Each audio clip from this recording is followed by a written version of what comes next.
लेकिन आचार्य जी जो human relations हैं वो थोड़े कह सकते हैं कॉम्प्लिकेटेड होते हैं। अभी हाँ, मैं आपके सामने बैठा हूँ, यहाँ कुछ भी बहुत अच्छा थोड़ी ही है। दुनिया में ही कुछ बहुत अच्छा नहीं है तो क्या करें, रोएं? हम कहते हैं हमारे जीवन में जो लोग हैं हमारे साथी वो बहुत अच्छे नहीं हैं, हम ही कितने अच्छे हैं। हमारी देह कितनी अच्छी है, हमारा तन मन कितना अच्छा है, तो क्या करें? इसको पकड़ के क्या करें बताओ तो? कब तक अफसोस मनाएं? काम कर लो, काम कर लो, जो कुछ भी है जैसा भी है काम कर लो, और क्या करोगे? नमस्कार आचार्य जी। जी। अ, जैसा कि आपने आज बताया कि जब किसी भी चीज की शुरुआत गलत होती है तो उसमें आगे जाके भी हमें कोई उसका लाभ होता नहीं है। लेकिन आचार्य जी जो ह्यूमन रिलेशंस हैं वो थोड़े कह सकते हैं कॉम्प्लिकेटेड होते हैं।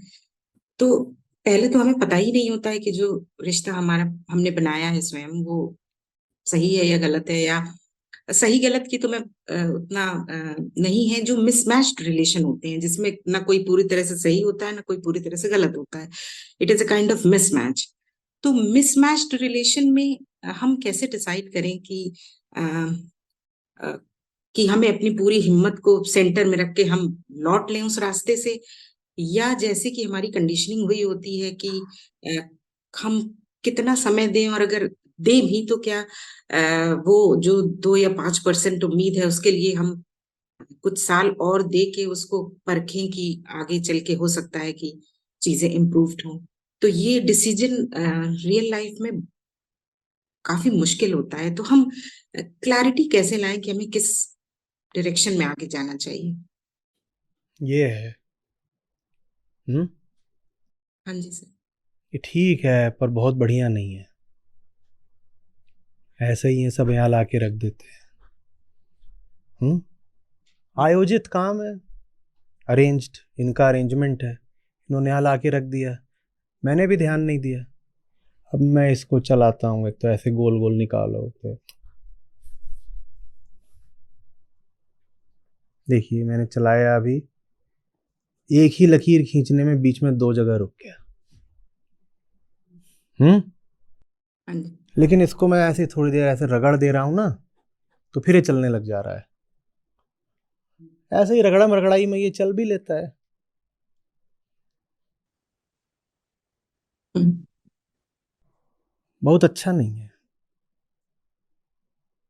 क्या करें? मातम मनाएं, रोएं, छाती पीटें, या कहें कि पड़ा रहे? भाई हम यहाँ ज्ञान चर्चा करने आए हैं, हम यहाँ मुक्ति के लिए आए हैं, परफेक्ट पेन की तलाश में थोड़ी आए हैं। यहाँ क्या परफेक्ट मिल जाना है? जैसा है पड़ा रहे। अब ये है वह संस्था है आपकी, आप समय नहीं देते लोगों को, वो इसको धोखे नहीं दे रहे। जिसको धोना है उसने आज 636 कॉल करी हैं, धोबी को नहीं, आप लोगों को, कि रजिस्टर कर लो बाबा भगवान के नाम पे। तो क्या करूं? सत्र लेना बंद कर दूं? क्योंकि ये देखिए ना कैसा हो गया है, इसके सब रोए हुए उड़ गए हैं। मैं अगर मुझे दाढ़ी ना बनानी हो तो मुझे ऐसे घिसना है, एकदम सफा चट हो जाऊंगा। क्या करूं? बंद कर दूं जो जीवन का असली काम है? हो सकता है जब मैं इसको अपनी जिंदगी में लाया हूं तो बड़ी उम्मीदें रही हूं, अब आ गया तो पड़ा रहना। मैं बदल गया, मैं आगे बढ़ गया, मुझे पता है मैं यहां पर क्यों बैठा हूं। मैं यहाँ पेन का और तौलिया का और ये दे दिया है, ये जहर, इसका रोना रोने थोड़ी बैठा हूं मैं। और इनका रोना रोने लग जाऊं फिर तो हो गया। कुछ समझ रही हैं? हाँ जी। अरे वो जब आए थे जिंदगी में तो आए थे, अब आके पड़े रहे, हमें हमारा काम करने दें, इतना काफी है। इतना ही कर दो कि यहां से उछल उछल के सामने ना जाया करो, कि स्क्रीन के सामने आ जाएंगे, देखने नहीं देंगे, देखो मैं कितना क्यूट हूं। हमें देखो, हमें बस ये ना करो। आ गए हो, पड़े रहो।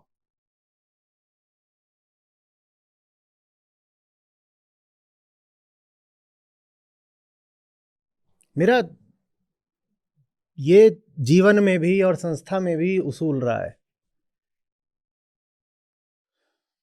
मैं बस ये कर देता हूं कि मैं अपना ध्यान खींच लेता हूं। मैं कहता हूं पड़े रहो, पड़े रहो, तौलिए की तरह, कलम की तरह, गिलास की तरह पड़े रहो। मैं कहां तक तुम्हारा रोना रहूंगा, मैंने प्रयास करके देख लिया। आप भी जीवित लोगों की बात कर रही हैं ना। जीवित आदमी को उसकी रजा के बिना सुधारा नहीं जा सकता, और उसकी है ही नहीं रजामंदी, सहमति। आपने प्रयास करके देख लिया, उसको नहीं सुधरना, तो फिर आप यही कह सकते हो कि तौलिए की तरह तू पड़ा रहे, पड़ा रहे। मैं कुछ समझा पा रहा हूं या हम तौलिए की बात कर रहे हैं?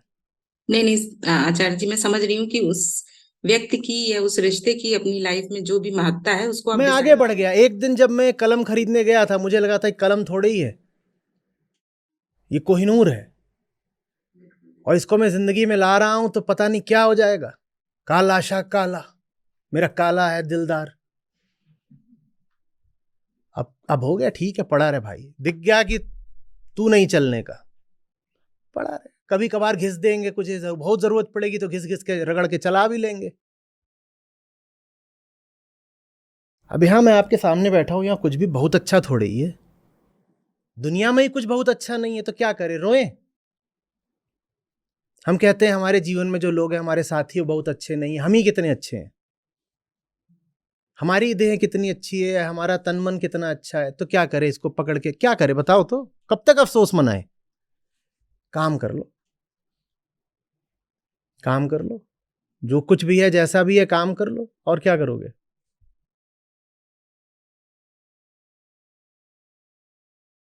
तो मतलब आचार्य जी, इसका यही है कि हम अपने काम में और जो भी कंस्ट्रक्टिव कर रहे हैं उसमें आगे बढ़ते रहें, क्योंकि ये तो होगा ही।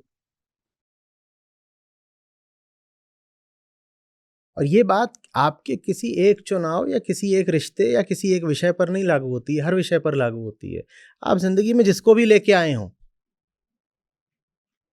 चाहे वो प्रियतम हो या कलम हो, वो कभी भी अपेक्षाओं पे खरा नहीं उतरने वाला।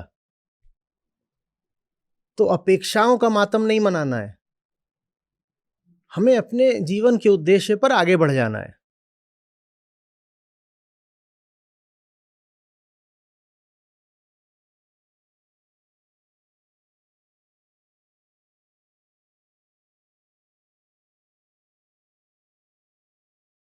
अब मैं इससे लड़ने भी बैठूं तो वो भी मेरे समय की बर्बादी है ना?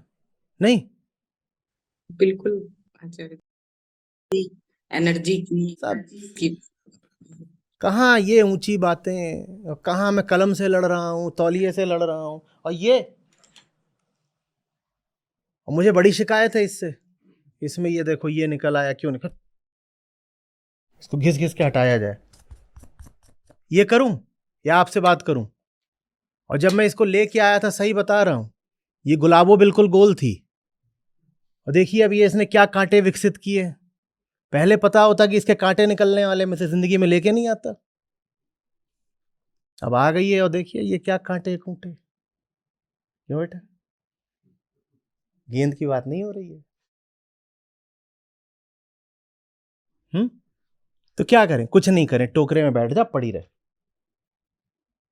न मैं तुझे दुखी कर रहा, न तू मुझे दुखी कर। मैं सत्र में बैठा हूं, मुझे ध्यान लगाने दे। और कुछ चाहिए, दाना पानी, रुपया पैसा, ले ले, पड़ी रहे।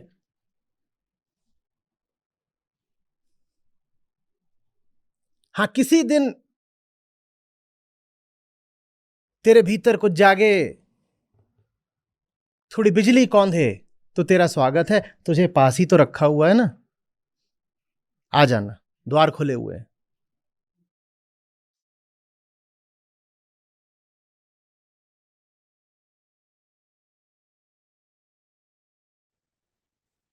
बिल्कुल सही है आचार्य जी, यही एक सोल्यूशन है इन चीजों का।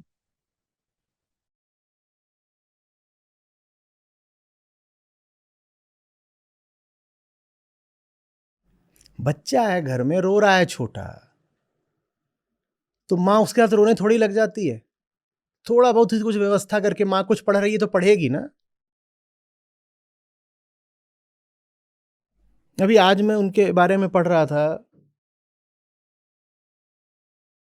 फील्ड्स मेडल बोलते हैं उसको, गणित में नोबेल प्राइज के बराबर माना जाता है।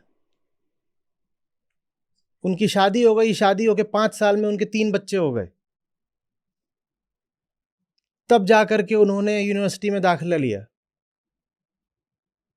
उसके बाद वो पिछली शताब्दी की सर्वश्रेष्ठ गणितज्ञों में से एक बन के निकली। नाम भूल रहा हूं उनका, अब 97 साल की हो गई हैं। अब जो हो गया सो हो गया। अब 3 बच्चे हैं तो क्या करें, हैं वो पड़े हुए हैं, अपना काम करेंगे ना। वैसे थोड़ी जैसे हम बार बार बोलते हैं अब क्या करें, अब तो बच्चा हो गया, अब तो ये हो गया वो हो गया। अरे हो गया तो हो गया, तुम अब काम करो, सही काम करो।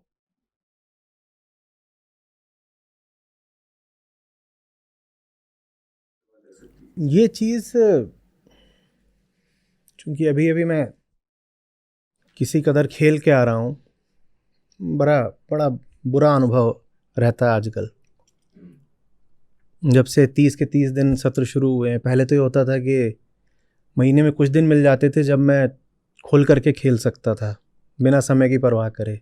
अब तो ये रहता है कि भाग के आओ, देर होगी, रोज की बात है। तो खेलने में क्या होता है, एक और तो आपने जीता जिताया पॉइंट था वो गंवा दिया, तो उसकी बड़ी एक कुंठा रहती है, क्रोध रहता है, चिढ़ रहती है ना। और दूसरी ओर अगला पॉइंट सामने खड़ा हुआ है, तो जल्दी से जल्दी उस पिछले को भूल करके अगले में आना पड़ता है। और पिछले को भूल के अगले में नहीं आए तो पिछला ही अगला बन जाता है। पिछला गंवाया था, अब अगला भी गंवाओ।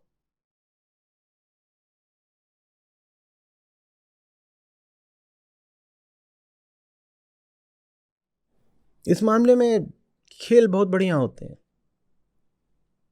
फर्स्ट सर्व फॉल्ट कर दी और गुस्सा आ रहा है, लग रहा है रैकेट पटक दें, अब सेकंड सर्व भी फॉल्ट होगी। या फिर भूल जाओ, चुपचाप भूल जाओ, जो हुआ भूल जाओ। रैली आपके कंट्रोल में थी, पॉइंट आपको मिलना चाहिए था, लेकिन तुक्के से ओपोनेंट को मिल गया, ऐसा लगता है नाइंसाफी हो गई। भूल जाओ, जो भी है पॉइंट चला गया, जो भी हुआ था वो चला गया।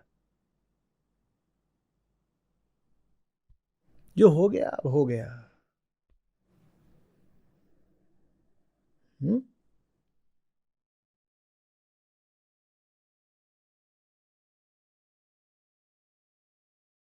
और ऐसा ही नहीं है कि आदमी अतीत की ही सोच के परेशान होता है, आदमी भविष्य की भी सोच के परेशान होता है। आज मालूम है क्या हुआ है, ये शुभंकर साथ में, इससे पूछे बताएंगे। गजब का चल रहा था, एक एक गेम जा रहा है 15-15 मिनट, ड्यूस पे ड्यूस, ड्यूस पे ड्यूस। लगभग 1 घंटे के बाद, 1 घंटे से ज्यादा समय के बाद 4-3 था, बस एक ही सेट, अभी पहला ही सेट चल रहा है। 4-3 से मैं आगे था, टेनिस की बात। और तभी ये भाई साहब बोलते हैं 9:30 बज गए आचार्य जी। अब वहां हूं, वहां से यहाँ आऊंगा, कपड़े बदलूंगा, फिर यहाँ बैठूंगा।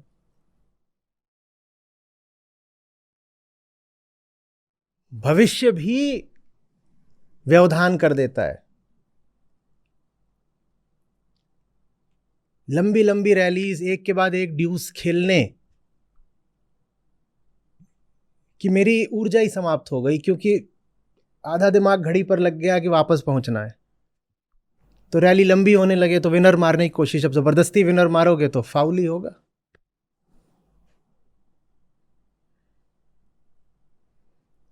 सीधी सादी सर्विस करने की जगह एस मारने की कोशिश, अब ऐसे तो नहीं पड़ जाएगी एस। ना अतीत की सोचिए ना भविष्य की। 6-4 से हार के आ रहा हूं, 4-3 से आगे था, बताइए। अब हार के आ गया तो यहाँ क्या करूं, मुझे बड़ा बुरा लगता है, क्योंकि पूरी जान लगा के खेलता हूं, मैं चाहता हूं जीतना। अब मैं यहाँ बैठा हुआ हूं, बैठते हुए भी याद था कि हार के आ रहा हूं, तो वो याद करता रहूं या आपसे बात करूं? एक गलती करके आ रहा हूं ना कि भविष्य की सोची और सेट हार गया, अब उस गलती को फिर से दोहराऊं? नहीं दोहरा रहा।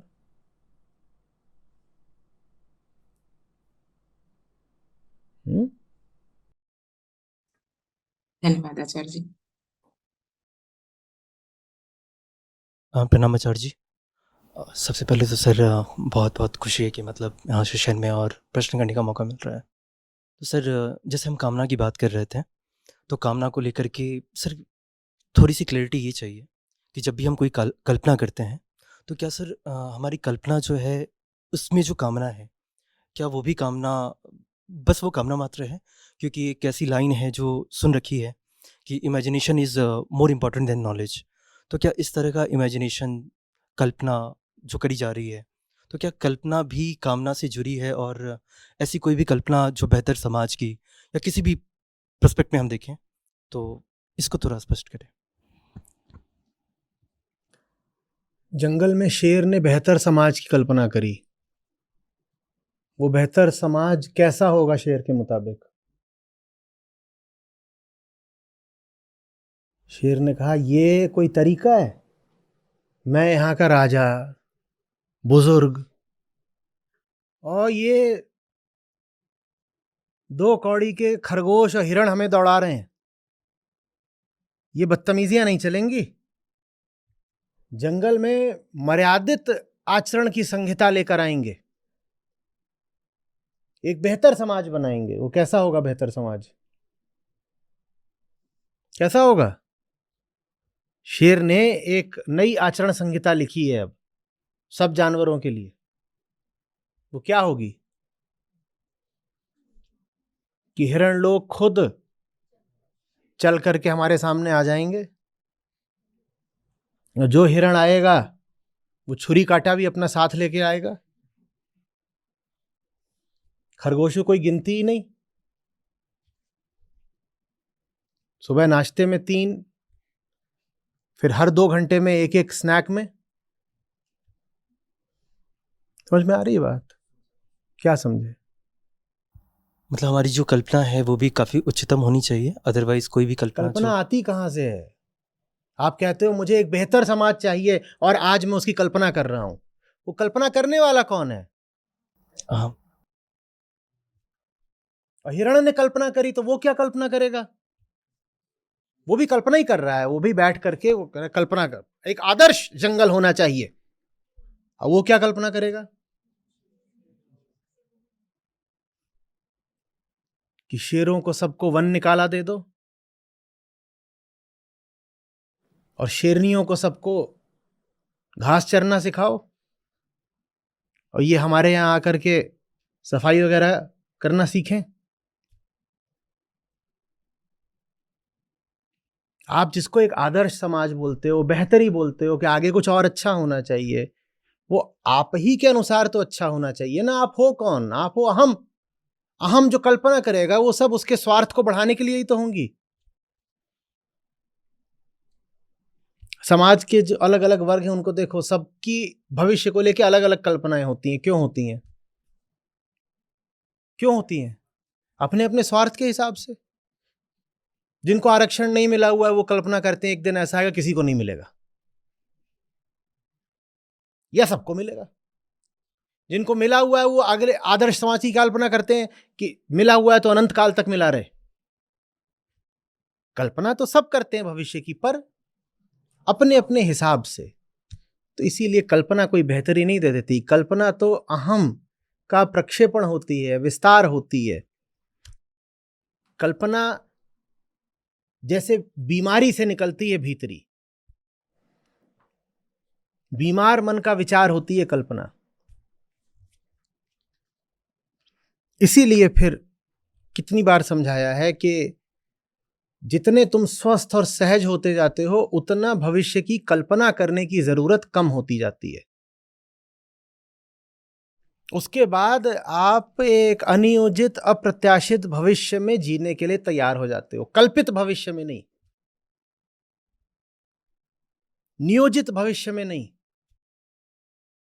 पूर्व निर्धारित भविष्य में नहीं। कैसा भविष्य? सहज, जैसा है आने दो, जैसा है आने दो। क्योंकि ऐसा आए कि वैसा आए, हमारी दोनों ही ओर कोई कामना, कोई पक्ष है ही नहीं। जैसा भी आएगा ठीक होगा। पर जब आप डरे होते हो तो कहते हो ऐसा आएगा तो हाय हाय पता नहीं क्या हो जाएगा, और ऐसा आएगा तो गुलाब जामुन मिल जाएंगे। ऐसा आएगा तो बड़ी गड़बड़ हो जाएगी, और दूसरी तरफ का आ गया तो बड़ा मजा आ जाएगा। ये कल्पना है। मैच होने जा रहा है किन्हीं दो टीमों के बीच में, आप एक टीम के हो समर्थक और ये दूसरी टीम की फैन है। आपने क्या कल्पना करी? आपको रात में सपना आया कल मैच है। क्या सपना आया? सही सही बताओ। आपकी टीम अरे बिना खेले ही जीत गई है, वॉकओवर मिल गया, दूसरे वाले आए ही नहीं, डर के भाग गए। इनको क्या सपना आया? इनकी टीम ट्रॉफी उठा रही है, नाच रही है, गा रही है। कल्पना तो स्वार्थ के हिसाब से होती है ना। और जब स्वार्थ मिटने लगता है तो कल्पना पर जीने की जरूरत भी कम होने लगती है। धन्यवाद आचार्य जी।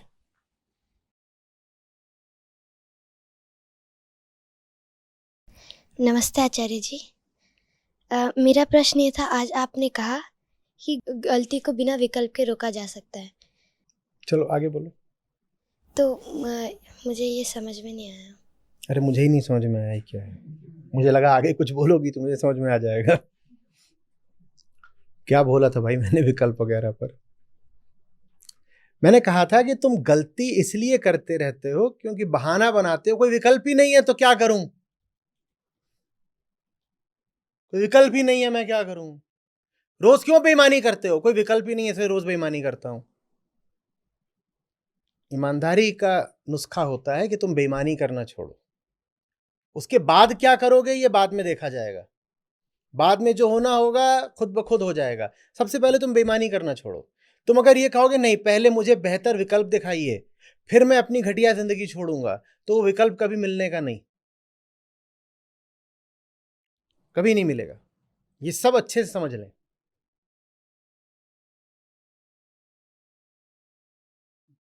हम बात करते हैं उस पे लोगों के इतने तो संदेश कमेंट आते हैं, नहीं ये सब तो ठीक है पर समाधान भी तो बताइए। मैंने तुमको बताया तुम क्या गलत कर रहे हो, वो करना बंद कर दो, यही समाधान है। तुम कहते हो नहीं मैं जो कर रहा हूं मैं तो वही रहूंगा जो कर रहा हूं, आप मुझे इसी कामना को पाने का कोई और तरीका बता दीजिए तो मैं फिर जो अभी मार्ग है उसको छोड़ दूंगा। भाई मैं तुम्हें तुम्हारे मार्ग को छोड़ने को नहीं कह रहा हूं, मैं तुम्हें तुमको ही छोड़ने को कह रहा हूं। मैंने ये नहीं कहा तुमने रास्ता गलत पकड़ रखा है, मैंने कहा कि तुमने हस्ती ही गलत पकड़ रखी है। तुम गलत हो, तुम्हारा रास्ता बाद में गलत है। पर लोग कहते हैं हमें हमारे जैसा रहना है, ये रास्ता छोड़ देंगे, वैकल्पिक रास्ता बता दीजिए। विकल्प बहाना है, विकल्प नहीं मिलेगा। बहुत अच्छा कारण मिल जाएगा यथास्थिति बरकरार रखने का, विकल्प ही नहीं है। अच्छा ये ना करे तो क्या करें? साहब आप घटिया नौकरी कर रहे हैं तो क्या करूं, बीवी बच्चों को भूखा मार दूं? इस तर्क में क्या है? इस तर्क में क्या है? अरे इन्होंने जो तर्क दिया है उसके केंद्र में क्या बात है? मेरे पास कोई विकल्प नहीं है। विकल्प कभी मिलेगा भी नहीं, कभी नहीं मिलेगा। किसी को कुछ बताओ उसके पास यही तयशुदा जवाब होता है, नहीं ये ना करें तो क्या करें, पहले ये बताइए हम क्या करें। तुम क्या करोगे ये तुम जानना, तुम क्या करोगे ये पहले जो हो रहा है उसको रोको, फिर वक्त बता देगा कि अब आगे क्या करना है। पर पहले जो चल रहा है उसको रोक दो चुपचाप, बिना सवाल जवाब के। विकल्प नहीं तलाशे जाते।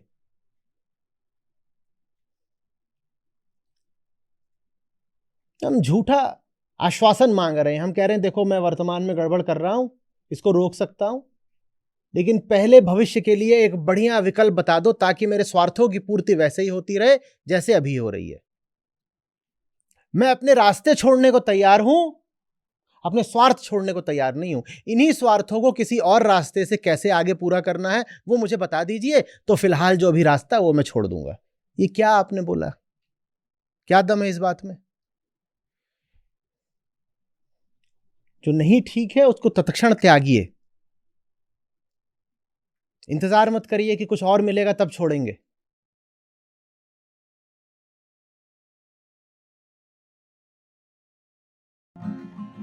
जाता है सो जान दे, तेरी दशा न जाए। जाता है सो जान दे, तेरी दशा न जाए। खेवटिया की नाव ज्यों घने मिलेंगे आए रे साधो, घने मिलेंगे आए। एक दिन ऐसा होएगा, कोई काहू का नाही। एक दिन ऐसा होएगा, कोई काहू का नाही। घर की नारी को कहे तन की नारी जाहिर साधो, तन की नारी जाहि।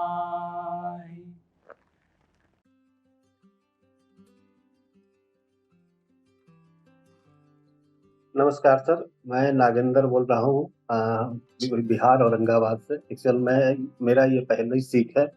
मैं पिछले सितंबर से जुड़ा हुआ था, बट 2-3 महीने 4 महीने तो मैं इतना सीरियस नहीं था, बट ये जनवरी से मुझे थोड़ा सा उसमें जागरूकता आ गई। इसका श्रेय मैं संजय सर को देना चाहूँगा।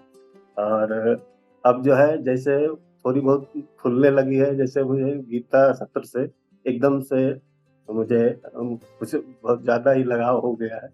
अब भले ही मैं मतलब उस लेवल पे नहीं समझ पा रहा हूँ कि मैं कोई कुछ क्वेश्चन पूछूं, उस लेवल की मेरी जानकारी या ज्ञान नहीं है। और आज के सत्र से जो मैं सीखा हूँ, प्रतिबंधित नैतिकता केवल लोक धर्म में होती है, अध्यात्म में किसी प्रकार की वर्जना या निषेधात्मकता नहीं होती है। परम से ना बिलग हो, परंपरा बस यही है, शेष विषय अतीत की नहीं जरूरत नहीं है। धन्यवाद सर।